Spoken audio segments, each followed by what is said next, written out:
واذكروا الله في أيام معدودات فمن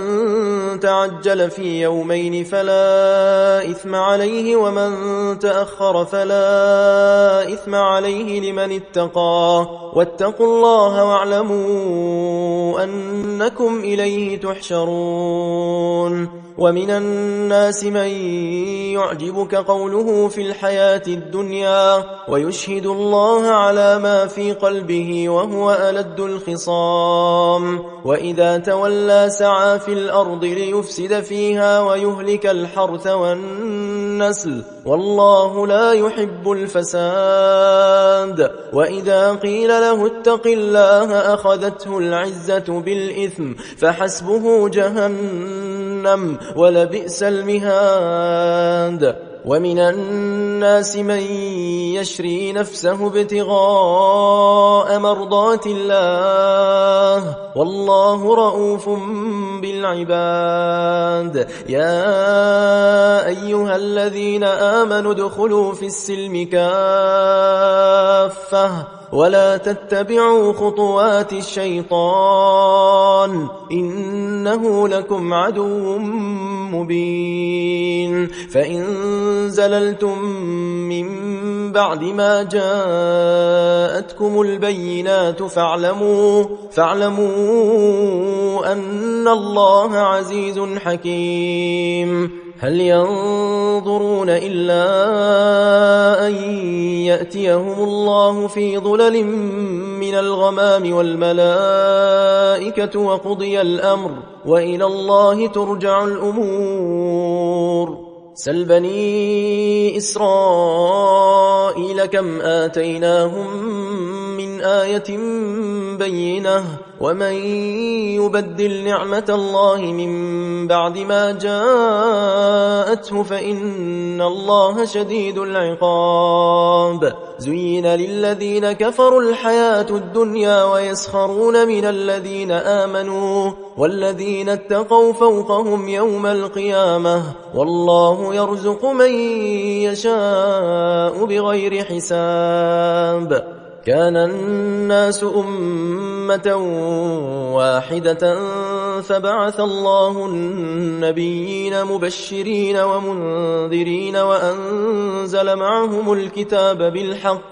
وأنزل معهم الكتاب بالحق ليحكم بين الناس فيما اختلفوا فيه وما اختلف فيه إلا الذين أوتوه من بعد ما جاءتهم البينات بغيا بينهم فهدى الله الذين آمنوا لما اختلفوا فيه من الحق بإذنه والله يهدي من يشاء إلى صراط مستقيم أم حسبتم أن تدخلوا الجنة ولما يأتكم مثل الذين خلوا من قبلكم مستهم البأساء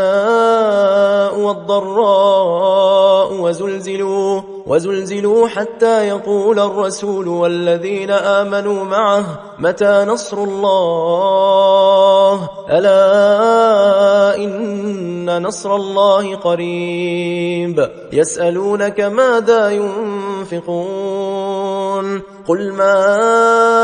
أنفقتم من خير فللوالدين والأقربين واليتامى والمساكين وابن السبيل وما تفعلوا من خير فإن الله به عليم كتب عليكم القتال وهو كره لكم وعسى أن تكرهوا شيئا وهو خير لكم وعسى أن تحبوا شيئا وهو شر لكم والله يعلم وأنتم لا تعلمون يسألونك عن الشهر الحرام قتال فيه قل قتال فيه كبير وصد عن سبيل الله وكفر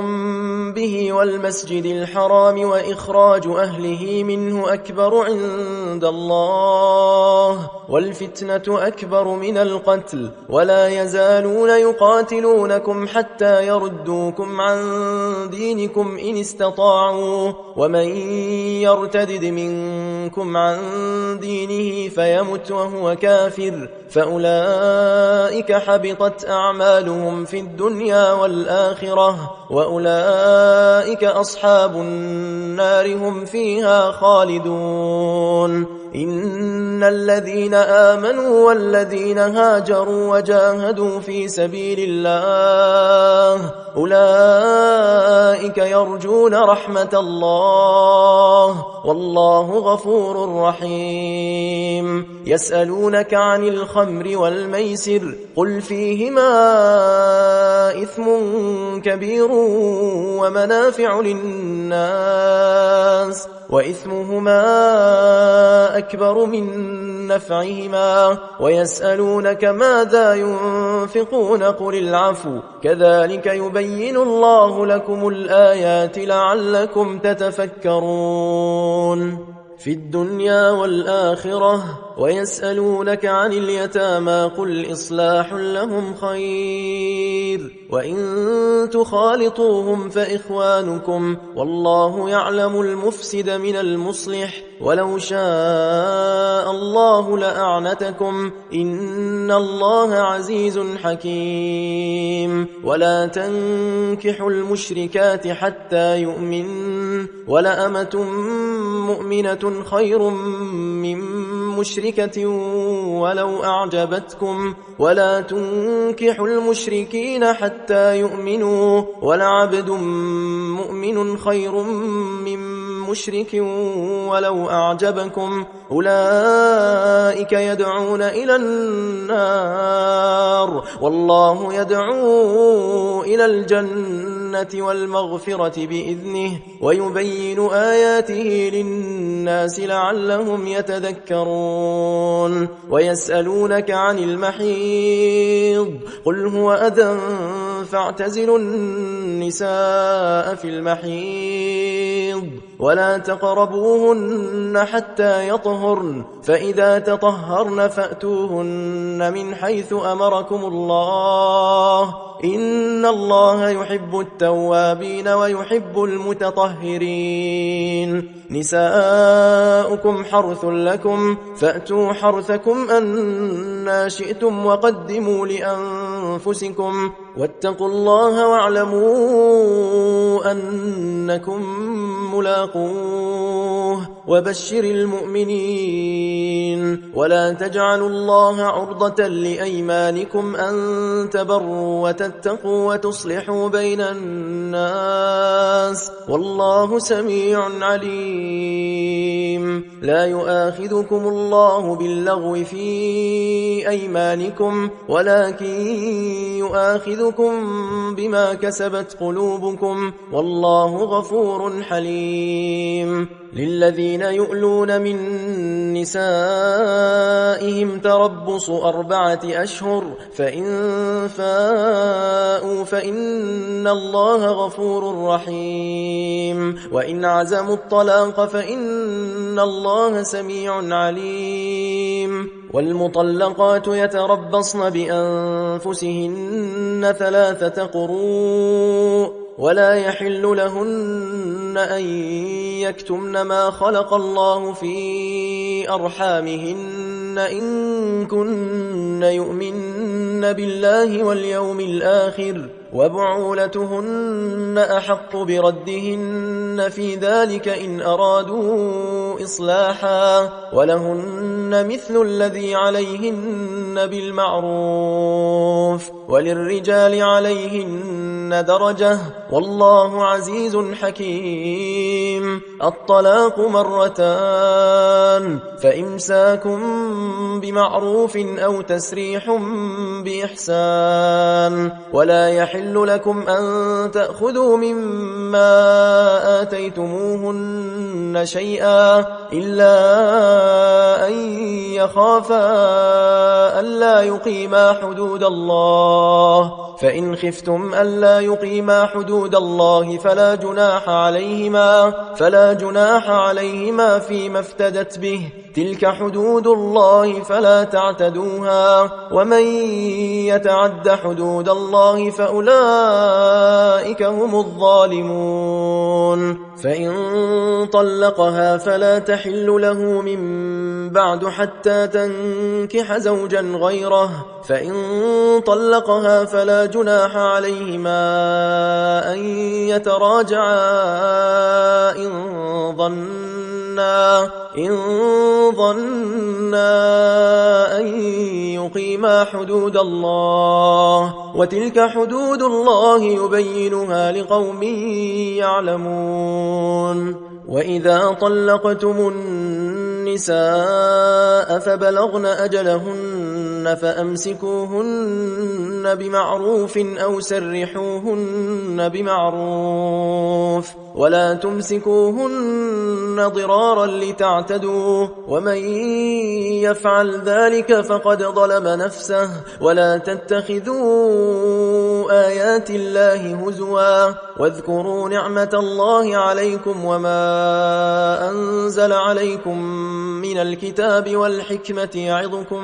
به، واتقوا الله واعلموا أن الله بكل شيء عليم. وإذا طلقتم النساء فبلغن أجلهن فلا تعضلوهن أن ينكحن أزواجهن إذا تراضوا بينهم بالمعروف، ذلك يوعظ به من كان منكم يؤمن بالله واليوم الآخر، ذلكم أزكى لكم وأطهر، والله يعلم وأنتم لا تعلمون. والوالدات يرضعن أولادهن حولين كاملين لمن أراد أن يتم الرضاعة، وعلى المولود له رزقهن وكسوتهن بالمعروف، لا تكلف نفس إلا وسعها، لا تضار والدة بولدها ولا مولود له بولده، وعلى الوارث مثل ذلك، فإن أرادا فصالا عن تراض منهما وتشاور فلا جناح عليهما. وإن أردتم أن تسترضعوا أولادكم فلا جناح عليكم إذا سلمتم ما آتيتم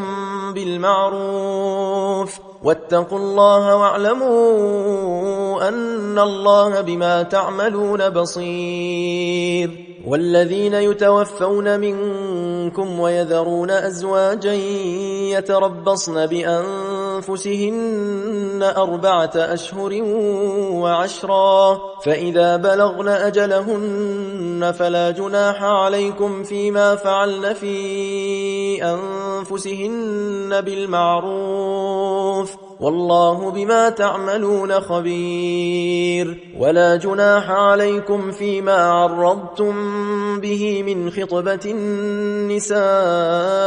أو أكننتم في أنفسكم، علم الله أنكم ستذكرونهن ولكن لا تواعدوهن سرا إلا أن تقولوا قولا معروفا، ولا تعزموا عقدة النكاح حتى يبلغ الكتاب أجله، واعلموا أن الله يعلم ما في أنفسكم فاحذروه، واعلموا أن الله غفور حليم. لا جناح عليكم إن طلقتم النساء ما لم تمسوهن أو تفرضوا لهن فريضة، ومتعوهن على الموسع قدره وعلى المقتر قدره متاعا بالمعروف، متاعا بالمعروف حقا على المحسنين. وإن طلقتموهن من قبل أن تمسوهن وقد فرضتم لهن فريضة فنصف ما فرضتم إلا أن يعفون أو يعفو الذي بيده عقدة النكاح وأن تعفوا أقرب للتقوى ولا تنسوا الفضل بينكم إن الله بما تعملون بصير. حافظوا على الصلوات والصلاة الوسطى وقوموا لله قانتين. فإن خفتم فرجالا أو ركبانا فإذا أمنتم فاذكروا الله كما علمكم ما لم تكونوا تعلمون. والذين يتوفون منكم ويذرون أزواجا وصية لأزواجهم متاعا إلى الحول غير إخراج فإن خرجن فلا جناح عليكم فيما فعلن في أنفسهن من معروف والله عزيز حكيم. وللمطلقات متاع بالمعروف حقا على المتقين كذلك يبين الله لكم آياته لعلكم تعقلون. ألم تر إلى الذين خرجوا من ديارهم وهم ألوف حذر الموت فقال لهم الله موتوا ثم أحياهم إن الله لذو فضل على الناس ولكن أكثر الناس لا يشكرون. وقاتلوا في سبيل الله واعلموا أن الله سميع عليم. من ذا الذي يقرض الله قرضا حسنا فيضاعفه له أضعافا كثيرة والله يقبض ويبسط وإليه ترجعون. ألم تر إلى الملأ من بني إسرائيل من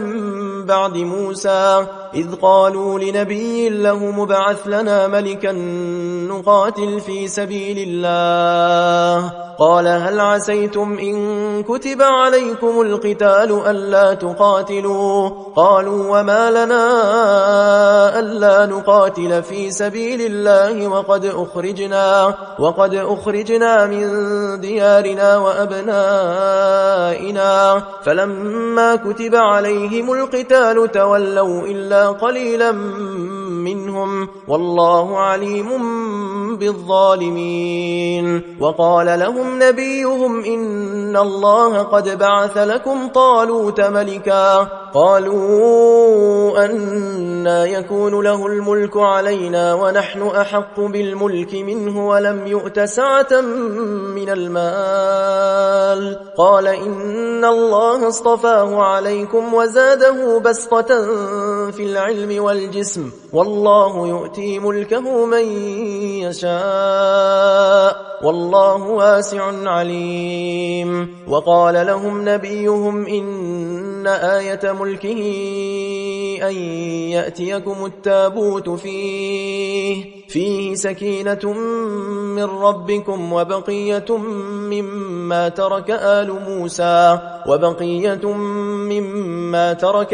موسى وآل هارون تحمله الملائكة إن في ذلك لآية لكم إن كنتم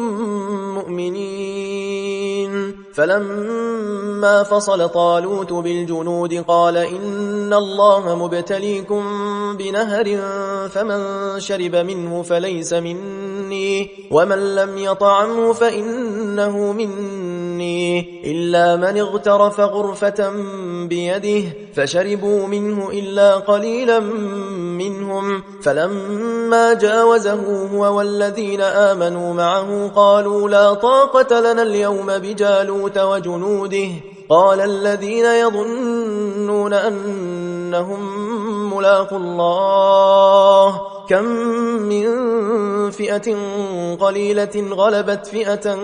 كثيرة بإذن الله والله مع الصابرين. ولما برزوا لجالوت وجنوده قالوا ربنا